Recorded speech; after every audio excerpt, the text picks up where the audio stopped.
नमस्कार दोस्तों, एजुकेशन 24 में आपका स्वागत है। दोस्तों आज का वीडियो बहुत ही खास होने वाला है क्योंकि आज के इस वीडियो में हम लोग जानेंगे कि बीए परीक्षा में किसी भी प्रश्न का हेडिंग कैसे बनाया जाता है। दोस्तों एक कमेंट आया था जिसके अंदर लिखा था कि सर परिधान के चुनाव को प्रभावित करने वाले तत्वों का वर्णन कीजिए, इस प्रश्न का हेडिंग बना करके बताइए। तो दोस्तों आज इस वीडियो के अंदर मैं आपको इस प्रश्न का हेडिंग बना करके बताऊंगा और साथ ही साथ मैं आपको भी बताऊंगा कि किसी भी प्रश्न का हेडिंग कैसे बनाया जाता है। तो आइए देर न करते हुए वीडियो को शुरू करते हैं और प्रश्न का हेडिंग बना करके सीखते हैं। दोस्तों सबसे पहले हम लोग प्रश्न को 2 से 3 बार पढ़ लेंगे और समझने की कोशिश करेंगे कि प्रश्न क्या पूछ रहा है। तो प्रश्न कह रहा है दोस्तों कि परिधान के चुनाव को प्रभावित करने वाले तत्वों का वर्णन कीजिए। अब दोस्तों यहाँ पे परिधान क्या होता है उसका समझिए। परिधान का मतलब होता है दोस्तों पहनावा, यानी कि जब हम पहनावे का चुनाव करते हैं तो उसको कौन कौन से तत्व प्रभावित करते हैं, उसके सभी तत्वों का वर्णन हमें करना है। तो दोस्तों सबसे पहले हम क्या करेंगे, सबसे पहले हम लोग किसी भी प्रश्न का अगर आपको हेडिंग लिखना है तो सबसे पहले आप क्या करेंगे, सबसे पहले या तो आप उसकी प्रस्तावना लिखेंगे या परिचय लिखेंगे या परिभाषा लिखेंगे। तो इस क्वेश्चन का दोस्तों हम लोग क्या करेंगे, इस क्वेश्चन का हम लोग परिभाषा लिखेंगे। तो यहाँ पे दोस्तों हमारा पहला हेडिंग हो जाएगा, समझिएगा ध्यान से। यहाँ पे हम पहला हेडिंग क्या लिखेंगे, पहले हम सबसे पहले क्या करेंगे, सबसे पहले हम इसका परिभाषा लिखेंगे। तो यहाँ पे दोस्तों हम लोग लिखेंगे इसका परिभाषा।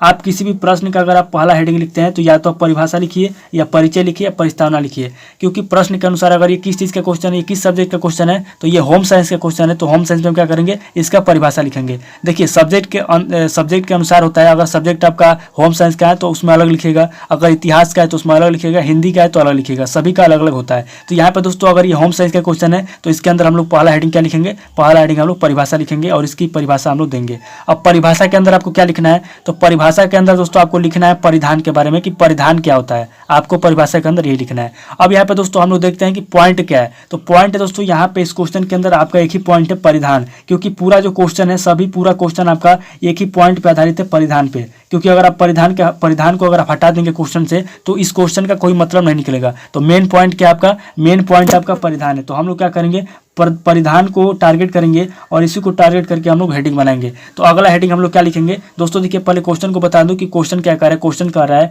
कि देखिए जो भी हम लोग कपड़े पहनते हैं, जैसे मान लीजिए कि हम लोग भारत के अंदर रहते हैं तो भारत के अंदर थोड़ा गर्मी रहता है, और अगर आप अमेरिका में चले जाएंगे, इंग्लैंड में चले जाएंगे तो वहाँ पर ठंडी रहती है। तो मान लीजिए कि अगर हमको अमेरिका में जाना है, इंग्लैंड में जाना है, तो वहाँ पर दोस्तों जहाँ ठंडी रहती है वहाँ पर हम लोग स्वेटर पहन के जाएंगे, यानी गर्म कपड़े पहनेंगे, और इंडिया में हम लोग हल्के कपड़े पहनेंगे। तो यही कह रहा है कि अगर आप परिधान यानी पहनावे का अगर आप चुनाव करते हैं तो चुनाव करते समय कौन कौन से तत्व प्रभावित करते हैं। तो दोस्तों देखिए अगर मान लीजिए कि अगर आपको अमेरिका जाना है या फिर आपको इंग्लैंड जाना है या फिर दूसरे देशों में, जहाँ ठंडे देशों में अगर आप जा रहे हैं, तो वहाँ पे अगर आपको जाना है तो सबसे पहले आपको ऊनी वस्त्र पहनना पड़ेगा, यानी कि गर्म कपड़े जो भी जैकेट वगैरह होते हैं उसको पहनना पड़ेगा। लेकिन अगर आप किसी गर्म देश में जा रहे हैं, जैसे अफ्रीका हो गया, भारत हो गया, श्रीलंका हो गया, तो जो भी गर्म देश है अगर इन देशों में जाते हैं तो वहाँ पे आपको गर्म कपड़े पहनने की जरूरत नहीं है। तो इसीलिए दोस्तों यहाँ पे कह रहा है कि जो भी परिधान होता है यानी पहनावा होता है उसका अगर आप चुनाव कर रहे हैं तो उसको कौन कौन से तत्व प्रभावित करेंगे। तो तत्व के बारे में हमें लिखना है कि अगर हम किसी वस्त्र का चुनाव कर रहे हैं या फिर हम किसी जगह पे जा रहे हैं तो उसको चुनाव करते समय कौन कौन से तत्व को ध्यान में रखना है, कौन कौन से तत्व उसको प्रभावित करते हैं। तो यहाँ पे दोस्तों हम दूसरा हेडिंग क्या लिखेंगे,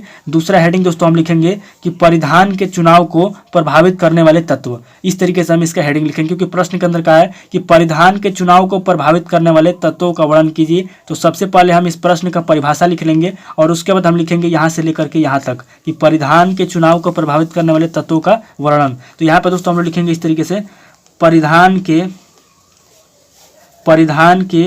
चुनाव को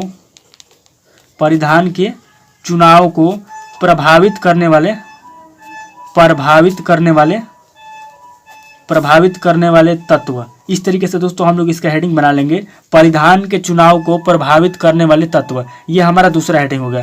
अब दोस्तों जब आप इसका दूसरा हेडिंग लिखेंगे परिधान के चुनाव को प्रभावित करने वाले तत्व, क्योंकि क्वेश्चन के अंदर कह रहा है कि परिधान के चुनाव को प्रभावित करने वाले तत्वों का वर्णन कीजिए। तो अगर हम डायरेक्ट पहले ही अगर ये हेडिंग लिख देंगे यहाँ से यहाँ तक तो दोस्तों इसका कोई मायने नहीं होगा और हमको ज़्यादा नंबर नहीं मिलेगा। इसीलिए सबसे पहले हम लोग क्या करते हैं, सबसे पहले हम किसी भी प्रश्न का तो परिभाषा लिखते हैं या प्रस्तावना लिखते हैं या भूमिका लिखते हैं या परिचय लिखते हैं। तो इसीलिए दोस्तों यहाँ पे हम लोग परिभाषा लिखेंगे पहले, उसके बाद जो क्वेश्चन पूछ रहा है उसको लिखेंगे। तो क्वेश्चन पूछ रहा है कि परिधान के चुनाव को प्रभावित करने वाले तत्वों का वर्णन कीजिए। तो हम लोग यहाँ पे लिखेंगे परिधान के चुनाव को प्रभावित करने वाले तत्व। अब हम लोग क्या करेंगे, यहाँ पे तत्व पूछ रहा है तो पहले हम इसके बारे में थोड़ा सा एक्सप्लेन कर देंगे। उसके बाद दोस्तों हम यहाँ पे पॉइंट नंबर 1 पॉइंट नंबर 2 दे करके लिखेंगे।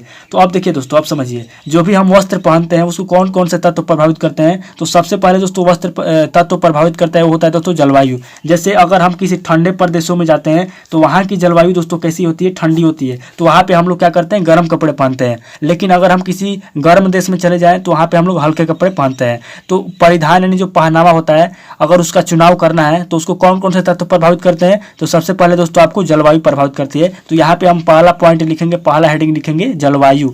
प्रश्न हेडिंग नंबर 2 जो है, हेडिंग नंबर 2 के अंदर हम पहला आपका हेडिंग पहला पॉइंट होगा आपका जलवायु। उसके बाद दूसरा पॉइंट क्या लिखेंगे, तो जो भी हम पहनावा पहनते हैं उसको कौन कौन से तत्व प्रभावित करते हैं। तो पहले जलवायु प्रभावित करती है, फिर उसके बाद मौसम भी प्रभावित करता है। क्योंकि मान लीजिए अगर मौसम कहीं का वर्षा वाले क्षेत्र है तो वर्षा वाले क्षेत्र में अलग कपड़े पहनेंगे, गर्म देश है वहाँ पर अलग कपड़े पहनेंगे, ठंडे देशों में अलग कपड़े पहनेंगे। तो यहाँ पे दोस्तों हमारा क्या हो गया, हमारा जो दूसरा पॉइंट हो गया आपका मौसम हो गया। उसके बाद तीसरा जो तत्व है, तीसरा तत्व कौन सा है, ध्यान से समझिए। यहाँ पे कह रहा है कि परिधान के चुनाव को प्रभावित करने वाले तत्वों का वर्णन कीजिए, यानी सभी तत्वों के बारे में लिखना है, कौन कौन से तत्व हैं जो आपके पहनावे को प्रभावित करते हैं। तो यहाँ पे हम लोग पहला तत्व लिख लिए जलवायु, दूसरा तत्व हो गया हमारा मौसम। अब तीसरा तत्व क्या होगा, तो तीसरा तत्व होगा दोस्तों जगह। क्योंकि दोस्तों देखिए, हम अगर किस जगह पे हैं ये भी मैटर करता है कि आप किस स्थान पे हैं। अगर आप ठंडे स्थान पे हैं, गर्म स्थान पे हैं, पहाड़ पे हैं, नदी में हैं, कहाँ है, तो जगह भी आपका मैटर करता है पहनावे को चुनाव करते समय प्रभावित करने वाले तत्व। उसके बाद दोस्तों चौथा तत्व क्या है, इसको समझिए। अब चौथा तत्व हम इसके अंदर क्या लिख सकते हैं, तो चौथा तत्व दोस्तों हम लोग लिख सकते हैं भौगोलिक स्थिति, यानी कि भौगोलिक स्थिति कैसी है, बनावट कैसी है। जैसे मान लीजिए कि अगर हमको माउंट एवरेस्ट पे जाना है, ध्यान से समझिएगा, सबसे पहले हम लिखेंगे भौगोलिक स्थिति। मान लीजिए अगर आपको माउंट एवरेस्ट पे जाना है या पहाड़ों पे जाना है तो वहाँ पे दोस्तों उसकी भौगोलिक स्थिति कैसी होती है, वहाँ पे अलग होती है, और समतल भूमि की स्थिति जो होती है अलग होती है। तो इसीलिए दोस्तों हम लोग क्या करेंगे, अगला अगर मान लीजिए कि आपको माउंट एवरेस्ट पे जाना है तो उसकी भौगोलिक स्थिति अलग है, तो वहाँ पे दोस्तों आपका जो पहनावा रहेगा बिल्कुल अलग रहेगा। और अगर मान लीजिए अगर आप समतल भूमि पे हैं तो वहाँ पे आपका पहनावा अलग रहेगा। तो अगला तत्व जो प्रभावित करेगा वो हो गया आपका भौगोलिक स्थिति। उसके बाद अगला तत्व क्या है, तो अगला तत्व हम देखेंगे क्या प्रभावित करेगा पहनावे को। तो अगला तत्व दोस्तों आपका क्या हो गया, अगला तत्व हम लिख सकते हैं सामाजिक स्थिति। क्योंकि समाज के अंदर, जैसे मान लीजिए अभी मैं आपको समझाता हूँ, ये हो गया दोस्तों आपका सामाजिक स्थिति। अगला आपका क्या हो गया, अगला आपका तत्व हो गया सामाजिक स्थिति। मान लीजिए कि अगर आप इंग्लैंड में चले जाएंगे तो वहाँ पे दोस्तों, चाहे अमेरिका में चले जाएंगे तो वहाँ की जो सामाजिक स्थिति है, वहाँ के लोग जो होते हैं छोटे छोटे कपड़े पहनते हैं। लेकिन अगर हमारी भारतीय संस्कृति के अंदर आएंगे, भारत के अंदर आएंगे, तो यहाँ पे दोस्तों छोटे छोटे कपड़े नहीं पहने जाते हैं। तो इसीलिए दोस्तों सामाजिक स्थिति भी बहुत मैटर करती है कि किस तरीके के समाज में किस तरीके के कपड़े पहने जाते हैं और उसका चुनाव करते समय कौन कौन से तत्व उसको प्रभावित करेंगे। उसके बाद दोस्तों हम अगला देखेंगे कि अगला हम क्या लिख सकते हैं। तो दोस्तों हमारा हो गया जलवायु, हो गया मौसम, हो गया जगह, हो गया भौगोलिक स्थिति, हो गया सामाजिक स्थिति, यानी हमने लगभग सभी तत्वों के बारे में लिख लिया। अब दोस्तों हम क्या करेंगे, प्रश्न को फिर पढ़ेंगे।